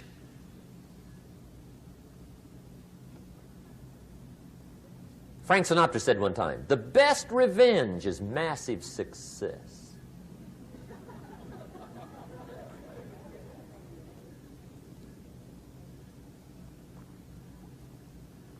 Hey, get you a long enough list of reasons so that after tonight you never lack for inspiration. You might not have all the answers right away, but you can get the answers if you can get the reasons. Now, let me give you a little simple formula for goal setting. Okay? We take 2.5 hours on the weekend for the whole 10-year plan. We don't have time for that tonight. But let me get you started with a little simple formula Mr. Shoaff gave me. And maybe this will be helpful. First of all, I've divided goals into 2 parts. First is long range. Long range goals. That's your dreams. Your dreams for the next 3, 5, 10, 20, 30, 40 years. Actually, the rest of your life. Your dreams. You've got to keep dreaming. Ronald Reagan, president, said to the joint session of Congress a few weeks ago, the Republic is a dream. And if we don't keep dreaming, we will lose the Republic. Your better future is a dream for yourself and for your family. Where do you want to go? What do you want to do? What do you want to be? What do you want to see? You've got to dream dreams. There's a Bible phrase that says, without dreams and visions, people perish. You've got to have something to go for that inspires the heart and the soul. Dreams. From the children of Sanchez, it says, take the crumbs from starving soldiers, they won't die. Take the bread from hungry children, they won't cry. But without dreams, we all will die. You've got to dream. Don't lose your dreams for yourself, for your future, for your family. The dreams of love and enterprise and travel and doing things, becoming something unique on your journey here. Don't lose your dreams. Do some dreaming. That's long-range goals. You've got to have those. So that's number 1. Here's the second part of goals, short range. Short-range goals. That's your goals for tomorrow, this week, this month, this year, the immediate future. We call these confidence builders. Because if you set up something short-range, go for it. Get it. Latch onto it. Work hard. Accomplish it. That starts building your strong feelings to go for your dreams. Now, I've divided goals into 3 categories. Here they are. Number 1 is economic. That's your goals for money, income, business, profits, production. Economics. Make sure you've got your economics well planned. Economics plays a major role in everybody's life. Economics is major, which means it ought to be meticulously well planned for tomorrow, this week, this month, this year, long range. What if you asked somebody tomorrow if you could see their meticulously well-planned list of economic goals? What would they probably say? They'd say, you some kind of a nut? You must be weird. Hey, I found out what success is. Success is doing what the failures won't do. Make sure you've got your economics well planned. It'll put you in the top 5%. one of the key little subjects we talk about on the weekend is the 7 fundamentals for wealth and happiness. And that's one of them, well-planned economics. It's a fundamental if you want to do well. Join the top 5%. Anybody in this room can join the top 5%, if you will. Okay. Now here's the second category of goals, things. Make a list of the things you want. And on my list of things, now I put everything. Little things as well as major things. Doesn't matter how small it is, it goes on my list. I used to just put major things, cars, homes. I don't do that anymore. I now load my list with everything. Everything. And the reason is, part of the fun of having a list is checking it off. That's it. Boy, at the end of the day, if you can go, got it, got it, got it, got it, got it, got it, whatever it is, right? You get into the habit. So load up your list, the things you want. Now, when you check off something major, celebrate. That's an important point to make. Celebrate your achievements. Live it up. Have a party when you reach something you've worked for a while. See, we all grow from 2 experiences. One is called the pain of losing. The other one is called the joy of winning. We need both of them. Amplify them as much as you can, which also means make losing painful. If you set up something, fooled around, didn't get it, put it on yourself. On the other side, if you did get it, congratulate yourself. Self-congratulations is a sign of maturity. Seeking congratulations is a sign of immaturity. But hey, winning and losing, see, that's what it's all about. That's the name of the game. Now, some people lead such mediocre lives, at the end of the day, they don't know whether they're winning or losing. They got no clue. Guy's just going through the day with his fingers crossed. There's a better way. Okay, here's the third category of goals, personal development. Put those goals together. Personal development goals. That's your goals to be stronger, more decisive, be a speaker, be a leader, learn a language, all kinds of skills. Okay? The whole weekend seminar was designed to improve all your skills so that you walk away more skillful. And that's what you want, the personal development skills. That's what attracts, that's what brings good things to your life, the person you become more skillful. Now, this is quite a package to work on. Economics, things, personal development. For tomorrow, this week, this month, this year, long range. Okay? That'll get you started. Now, here's the simple formula for setting goals. It goes like this. A, work on your goals. That's step 1. Work on them. And I put the word work there deliberately. Setting goals is plain hard work. I don't want to kid you. We haven't come here tonight to kid each other. It's work. I know it's work. That's why a lot of people just let it slide. It's work. Many people work hard on their job, but they don't work hard on their future. They just let that slide. And the work involved is making plans. I know most people don't. I understand that, but don't let that be you. Guy says, well, yeah, you work where I work, but the time you struggle home, it's late. You've got to eat a bite of supper, watch a little TV, get to bed. You can't sit up half the night. Plan, plan, plan. And the guy's behind. Good worker, hard worker, sincere. But you've got to be better than sincere, working hard. You've got to be better than a good worker. You've got to be a good planner.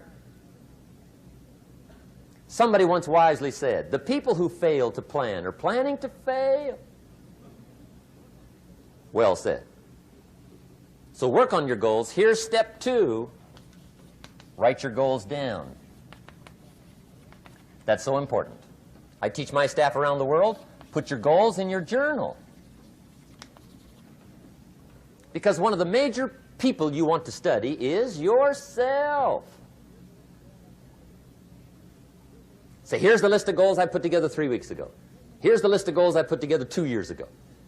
Here's some of the changes I made, rearrangement of my priorities. I scratched these off. I put these on. I've gotten these. Study your accomplishments. Study what your desires are. Put them on paper. Write them down. Here's another reason for writing your goals down. It shows you're serious about doing better. And to do better, you got to get serious. You don't have to be grim, but you must be serious. Everybody hopes things will get better. Everybody hopes. Poor people hope. That ought to tell you something. It means the future does not get better by hope. It gets better by plan. I used to have the affliction called passive hope. It's an affliction. It's bad. Probably what's even worse than that is happy hope. Now that is really bad. That's bad. Happy hope. The guy's 50 and he's broke and he's still smiling. See, that's not good. So get serious about your goals. Put them on paper. Write them down. There's all kinds. His goals, her goals, their goals. Business goals, financial independence goals, family goals. I mean, there's so many things to work on this that if you don't get busy and work on it, sure enough, the time will pass. And sure enough, 5 years from now, you'll wind up where you don't want to be, wearing what you don't want to wear, driving what you don't want to drive, being what you don't want to be.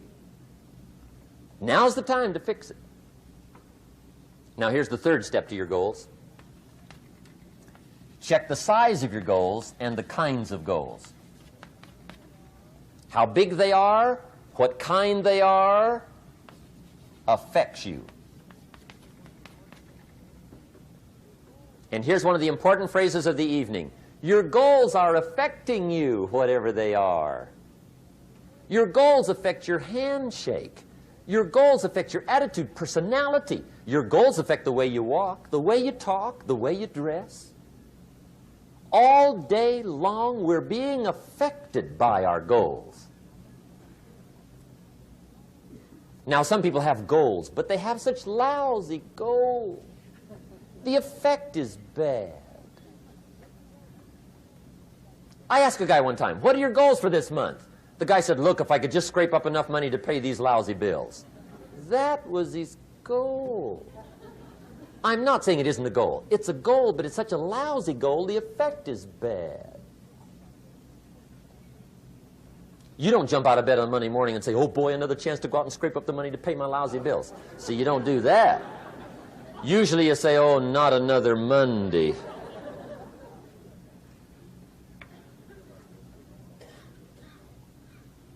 And some people have so given up on life, they have joined the thank God it's Friday club.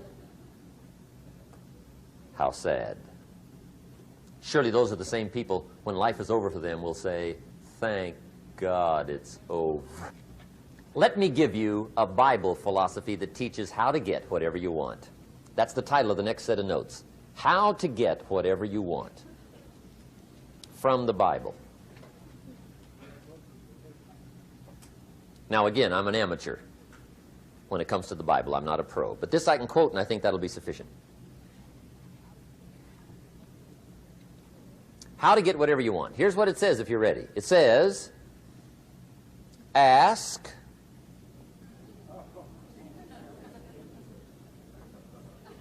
that's it. End of notes. Ask.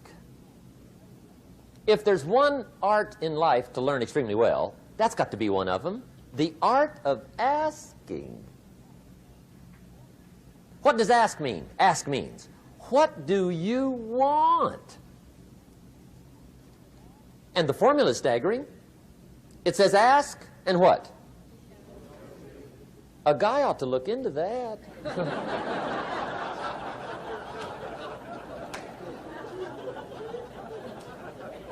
He says, yeah, but you work where I work by the time you struggle home. It's late. You've got to eat a bite of supper, watch a little TV, get to bed. You can't sit up half the night, ask. And the guys be, See, you've got to be better than a good worker. You've got to be a good asker. Now, let me give you 3 key points on asking and receiving. This can do it. Number 1, asking is the beginning of receiving. Asking starts a unique process, mental and emotional. I don't even know how it works. All I know is it works. It's like pushing a button and all this machinery starts working. I don't know how. It just works. There's a lot of things you don't need to know how. Just work them. Some people are always studying the roots. Others are picking the fruit. I mean, it depends on what end of it you want in on. Asking is the beginning of receiving, so start the process. Here's number 2. Receiving is not the problem. Receiving is automatic. Now, if that's true, receiving is not the problem, what's the problem? Failure to ask might be one of your major problems. I don't know. Check it out. The guy says, oh, now I see it. I got up last year and hit it every day, but there's not a scrap of paper with my goals on it. Good worker, poor asker. So you've got to change that. Here's number 3. Receiving is like the ocean. There's plenty, especially in California. It's like an ocean here.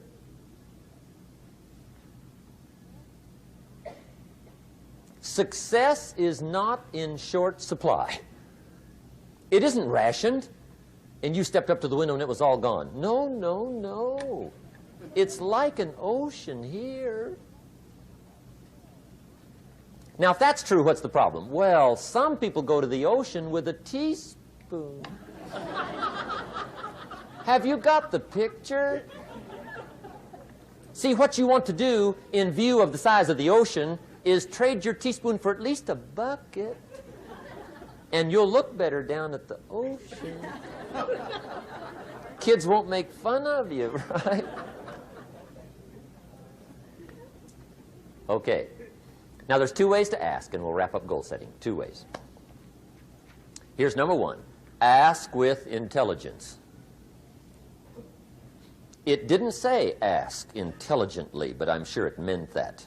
Don't mumble. You don't get anything by mumbling. Be clear. Be specific. Intelligent asking means how wide, how high, how soon, when, what size, what color, how much. Define what you want and describe what you want. That's powerful.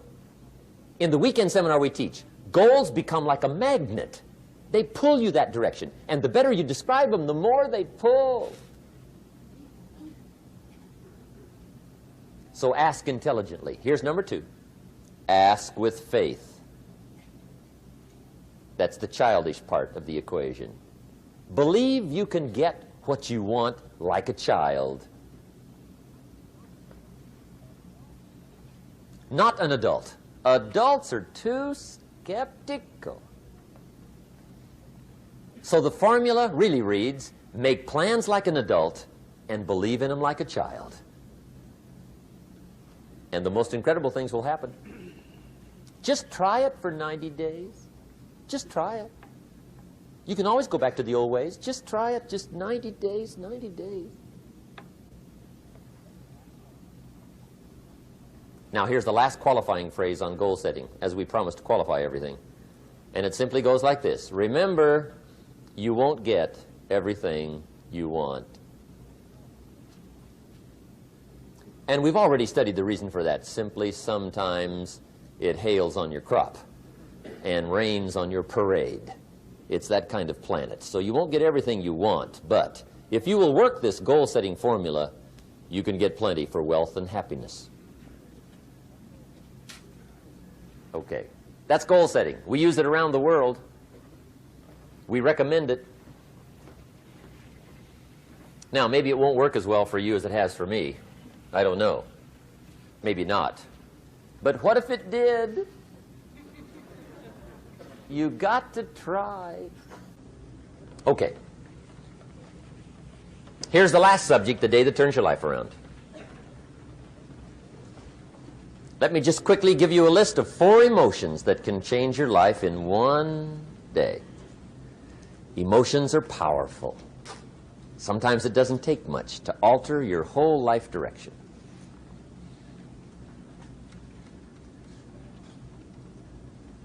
Okay, here they are. Number 1, disgust. Powerful emotion.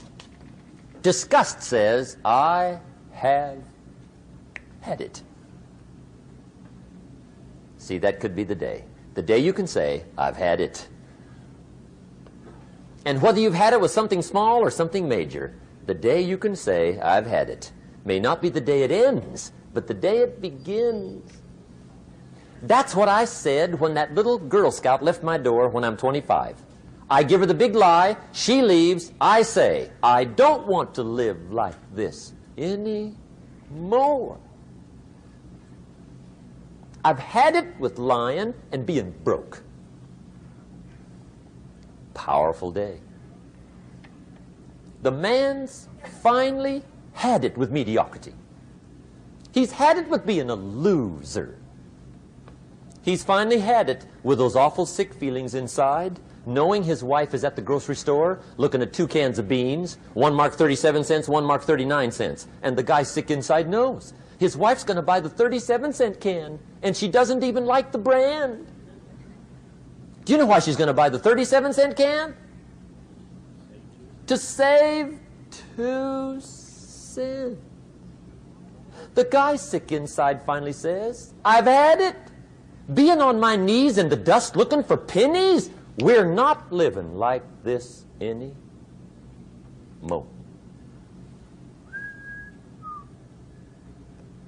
Could be the day that turns your life around. The day you can say, I've had it. He walks into his closet and rips everything in it to shreds and says, I've worn this embarrassing stuff for the last time. And not only will I never wear it again, no one else will ever wear it again. Commit an act that says, I've had it. Powerful. Here's the next one, decision. And decision-making is powerful. And it's emotional. That's those knots in the pit of your stomach, right? Waking up in the middle of the night in a cold sweat, trying to decide. We sometimes call it inner civil war. What shall I do? Well, for progress, you must decide. The best advice I can give you came from a wealthy friend of mine who said, if it's easy, do it easy. If it's hard, do it hard. Just get it done. If you went home tonight and in the next few days cleaned up a whole list of decisions, that might furnish enough inspiration for the next 10 years. I found this out many times after you've decided. Getting on with it is easier than deciding. Sometimes decision is the toughest part. Here's the next emotion, desire, wanting to bad enough. And I don't know how to tell you to want to. That's something you've got to come up with. There's 2 things I know about desire. Number 1, it comes from inside, not outside. You don't send off for it. Number 2, I know desire can be triggered by something. Who knows what it might be? Sometimes desire waits and sleeps for something to happen. Maybe it's a book, maybe it's a song, maybe it's a sermon, maybe it's a lecture, a seminar, maybe it's the conversation of a friend, a happening, an event. Who knows? The best advice I can give you is what I give my staff. It goes like this: welcome every human experience. You never know which one is going to turn it all on. even the bad experiences. Sometimes from the bitterest experience comes the greatest awakening. So let down the barriers, take down the walls. The same wall that keeps out disappointment keeps out happiness.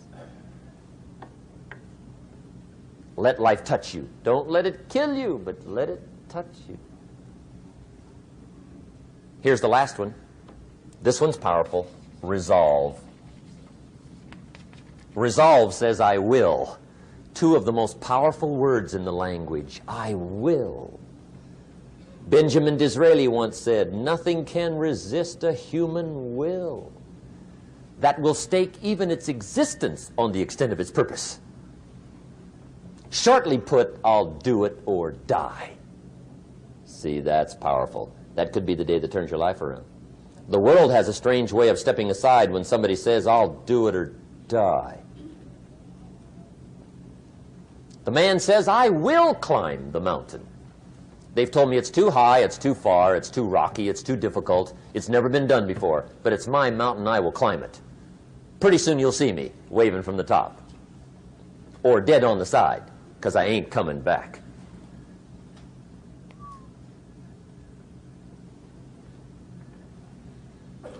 The best definition I ever got from the word resolve came from a little junior high girl in Foster City, California, up north. I'm talking to the junior high kids one day. I love to ask kids definitions. They come up with beauties. I got to the word resolve and I asked, who can tell me what resolve means? And I got several hands, and they were all pretty good, but the last one was the best. Little girl, about 3 rows back, held up her hand. She said, Mr. Rohn, I think I know what resolve means. I said, darling, what do you think it means? She said, I think it means promising yourself you will never give up. I said, that's it. Webster, stand aside. That is the definition. Promise yourself you will never give up. I asked the kids, how long should a baby try to learn how to walk? How long? How long would you give your average baby before you shut him off? How long? See, any mother in the world would say, you're crazy. My baby's going to keep trying until it learns how to walk. What a magic formula. Now let me show you what triggers all emotions into activity that brings results. And results is the name of the game. Here it is. Action. Finally, you must do something about how you feel. Jesus, the master teacher, said, don't just be listeners, be doers. The world admires the doers. Whatever it takes to get you to try harder, read more, set your goals, and go for it. Here's the next attitude disease. Overcaution. Some people never will have much. They're too cautious. Now, you can also be too reckless, but you can also be too cautious. This is called the timid approach to life. And my caution was always the risk. Risk used to drive me right up the wall. I used to say, what if this happens? It's called the language of the poor. What if this happens? And on top of that, if this was to happen, look at the fix I'd be in. I better not try. I could always ace myself out. Then I'll tell you what changed my whole life when I finally discovered it's all risky. The minute you were born, it got risky. If you think trying is risky, wait till they hand you the bill for not trying. If you think investing is risky, wait till you get the tab for not investing. See, it's all risky. Getting married is risky. Having children is risky. Going into business is risky. Investing your money is risky. It's all risky. I'll tell you how risky life is. You're not going to get out alive. That's risky. The Englishman says, well, if that's the way it's going to work out, let's give it a go. Right, that's what it's for. Give it a go. Somebody says, yeah, but I'm looking for safety and security. fine, then huddle in a corner. We'll cover you with a sheet, bring you 3 meals a day. And we'll protect you, feed you, look after you, care for you. We won't let anything happen to you, and you'll probably live to be 100. The guy said, well, yeah, I'd live to be 100. But what a way to live. Right. What a way to live, safe and secure. Don't ask for security. Ask for adventure. Better to live 30 years full of adventure than 100 years safe in the corner. And see, it's not important how long you live. What's important is how you live. Here's the next attitude disease. We're almost through with this motley list. In fact, we're almost through. Hang on. The next one is pessimism. Pessimism, the deadly disease of always looking on the bad side, the problem side, the difficult side, checking all the reasons why it can't be done. The poor pessimist leads an ugly life. He doesn't try to figure out what's right. He tries to figure out what's wrong. He doesn't look for virtue. He looks for faults. And when he finds them, he's delighted. How ugly. This is the poor guy who looks through the window, doesn't see the sunset. He sees the specks on the window.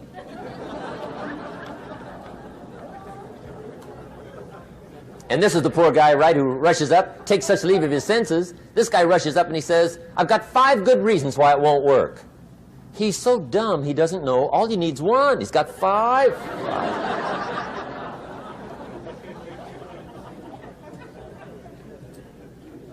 To the pessimist, the glass is always half empty.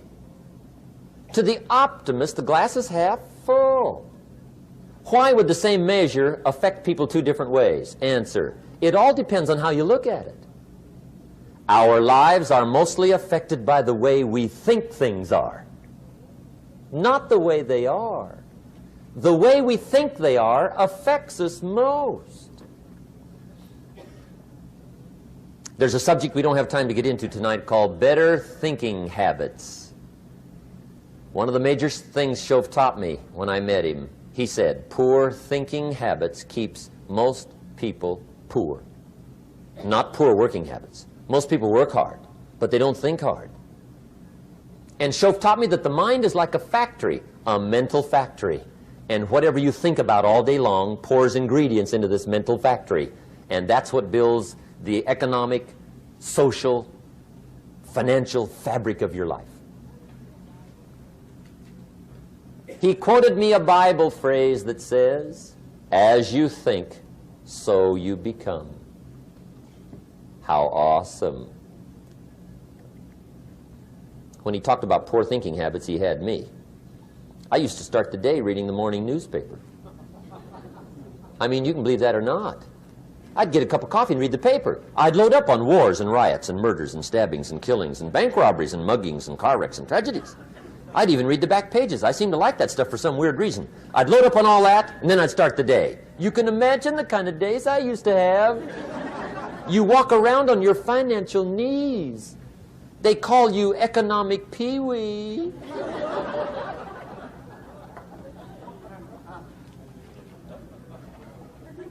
The guy says, I want to be a great leader. Wonderful. The first thing we do is follow him to his house. When we get there, we walk in and check his library, number 1. Somebody says, well, why check his library? The reason is because what a man reads pours massive ingredients into his mental factory, and the fabric of his life is built from those ingredients. You would not believe what some people have got in their house to read. You would not believe. One of the best dressed up words I know for a lot of it is trash. Can you imagine dumping a barrel of trash into this mental factory every day and coming out with a rich, dynamic, positive life? It can't be done. You might as well try making a cake with cement. The kids back in Danbury, Connecticut, high school, they're asking me questions one day. I'm talking to the kids. Kids got good questions these days. One of them said to me, Mr. Rohn, how do you build the good life? I said, it's simple. It's not easy, but it's simple. Here's how you build anything. Select the right ingredients, keep out the wrong ingredients, and it starts with thought. Everything starts with thought. So you must be wise and careful what you think about, because that starts everything. You got to be wise and careful. I asked the kids, what would happen if somebody dropped sugar in my coffee? They said, well, you'd be okay. I said, what if somebody dropped strychnine in my coffee? They said, well, you'd be dead.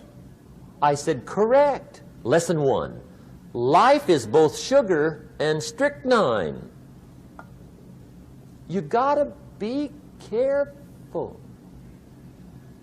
I said, what if my worst enemy drops in the sugar? They said, will you be okay? I said, what if my best friend, even by accident, drops in the strychnine? They said, well, you'd be dead. I said, correct. Lesson 2, watch your coffee.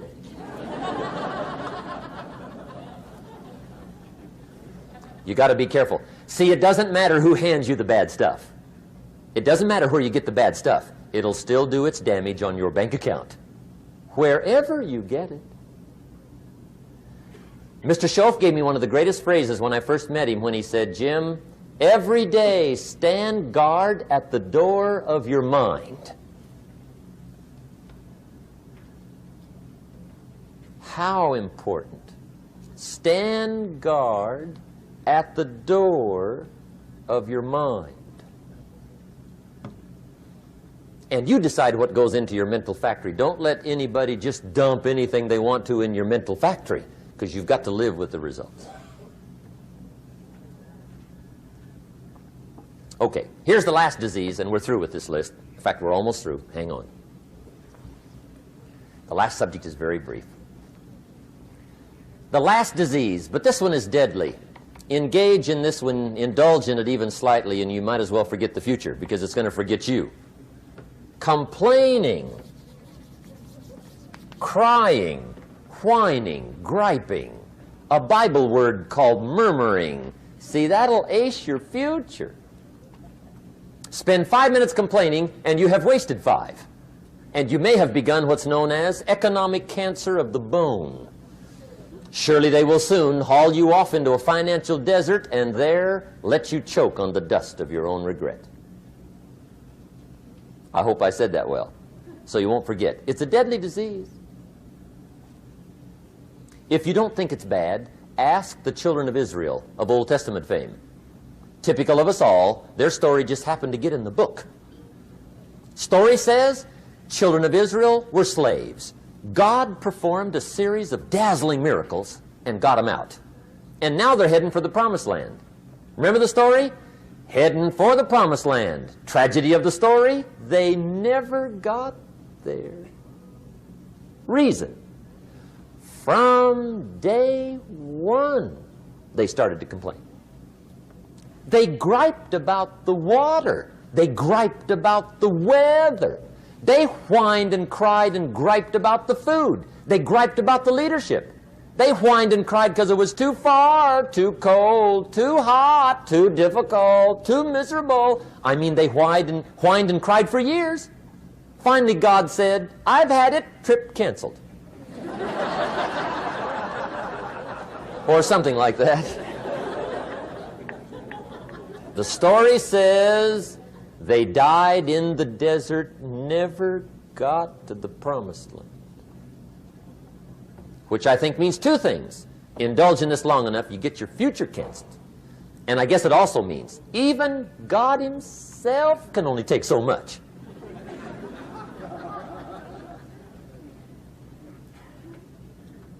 Okay. Just be on the lookout of the things that can destroy all the good you start. The war is on. And this evening, tomorrow, mentally, personally, socially, economically, you got to make sure you're winning the war. And this is part of it.